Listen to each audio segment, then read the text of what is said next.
All right, let's take a moment and talk about bid strategy, because Facebook ads and their platform is essentially an auction platform. Now, Facebook gives you a few different options for how you want to pay for ads. You can pay on a CPM basis, which is just impressions, or you can pay on a cost per click basis. Now, if you get really deep into Facebook and you're trying to do all these fancy campaigns and you're getting different results, you can certainly test the different types of bidding, options for yourself. But in most cases, you want to choose cost per click and not CPM. Because by choosing cost per click, which is what most people do, which is what AdWords is based on and many other popular platforms are based on, by choosing cost per click, you're at least in control of being able to change what you pay for traffic if you can do a better job of raising the click-through rate on your ads. So this gives you a baseline, no matter what it is you're bidding, no matter what it is that you're paying, to improve by trying to do different ads that'll get higher click-through rates, which in return creates a higher net effective CPM, which I've explained this before, like in the traffic formulas section, which is all Facebook cares about, all AdWords cares about. It's how much money they make per impression. So by you being able to improve that click-through rate, though, you can lower essentially the cost per click that you pay because your click-through rate is higher. So you want to choose cost per click wherever possible and not choose to pay by CPM, which is by impression. Now you want to start out with a higher bid and slowly lower it down if it's not yet profitable. If you start out with a higher bid, or what the kind of suggested bid is that Facebook gives you, and if it's turning a profit, then don't mess with it. Because Facebook will reward you as you get a higher click-through rate, and also based on that higher bid, where you won't actually pay that top bid amount. You'll pay a lower amount because, again, you're getting rewarded for a higher click-through rate based on maybe what the highest bidder in the marketplace for those impressions are paying. So it's fine that you keep the higher bid if it's profitable, and of course, based on what it shows that your cost per click is. Now, what you want to do is you want to try and bid between 1% and 5% above the highest recommended cost per click price if possible. So Facebook will show you like a range. They'll say recommended bidding price between 40 cents and 68 cents. In that case, you want to bid like 69 cents or 70 cents or even 72 cents. And even if you bid at the top range of what it suggests, you'll still see in your data that you're not paying that per click as long as your ad doesn't get terrible click-through rates. You'll end up paying more like 50 cents, 45 cents, or even lower based on how good your ad is. But by you keeping your bid above that range, or where they're suggesting the high end is, you're going to still get the bulk of the impressions from the audience that you're trying to target.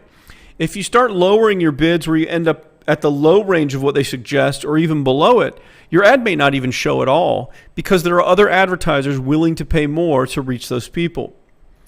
So you won't lose your impressions, or you shouldn't, unless you drop your bid price below your average cost per click price.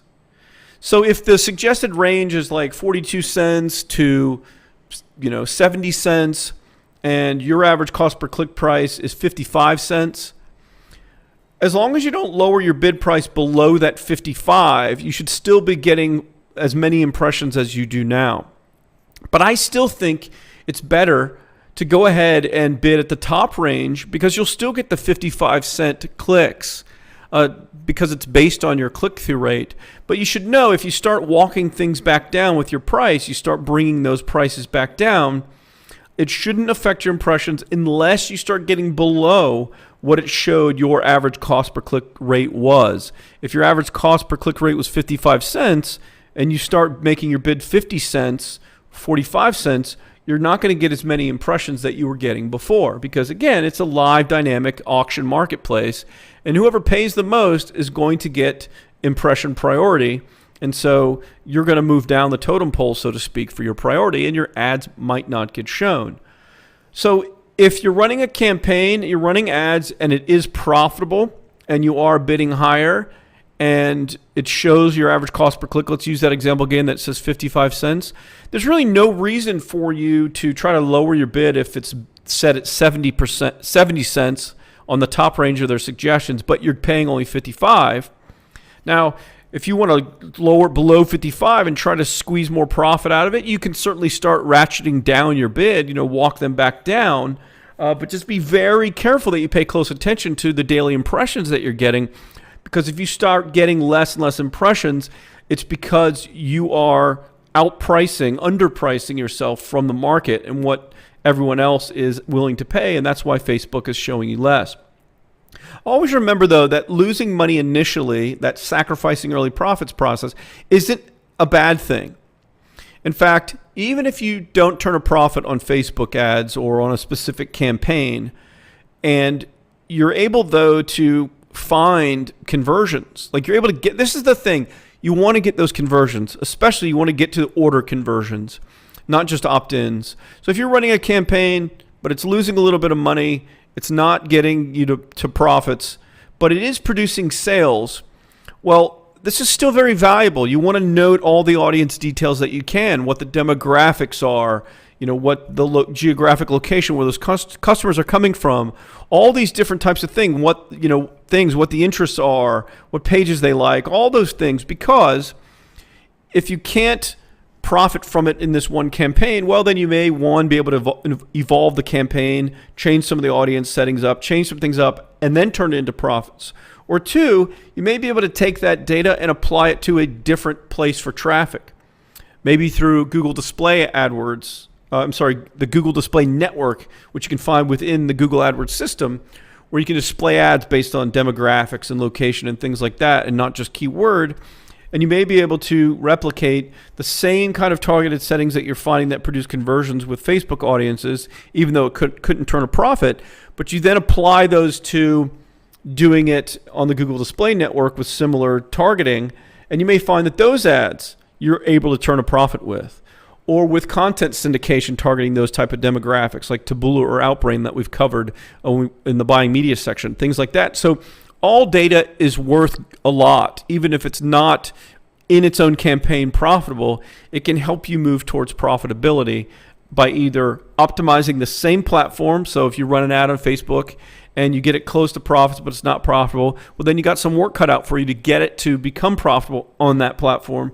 But again, you can take the data if you're producing those conversions, especially sales conversions. And if you can't make it turn a profit on Facebook, you certainly can try to make it turn a profit elsewhere, or you could end up turning a profit in both places. So losing money initially isn't a bad thing. Always keep a record of all the tests you run, all the data you try, all the ad copy you test, all the different ad images you try on Facebook, and everything you ever work with, because all of that information and data is worth a lot to you. So never just try stuff, say, oh, it didn't work, and delete it, and then it's gone. Always back it up, make a copy of it, create a outputted PDF or something, print it out, keep a diary. You should be keeping kind of like a marketing diary or journal that records all the tests you ever run for your business, what worked, what didn't, and make notes about it. And it's no exception with Facebook ads. Note the audiences you tried, note the opt-in things that you tried to give away to build opt-ins, note when you sent them to the sales page initially or the next day or 3 days later, whatever it is. Note every single thing that you try, because that's going to help you ultimately build, hopefully, an automated marketing machine with all these steps and paths and everything else plotted out and all automated, where it moves a prospect over to the sales page and then to this, then to that offer, all automatically, once you find out how to really squeeze profit from every single area. But the only way to do that is for you to start building that automated machine by figuring out bits and pieces of where things need to go and then putting it all together. And then you just really open the tap for more traffic and hopefully get a lot of profit and customers and revenue out the other side. Always keep that stuff in mind, that you always want to keep track of everything you test, even the stuff that loses money, because losing money isn't necessarily a bad thing, because you're getting the data which is worth something, which you can then use to help hopefully turn that into profitability.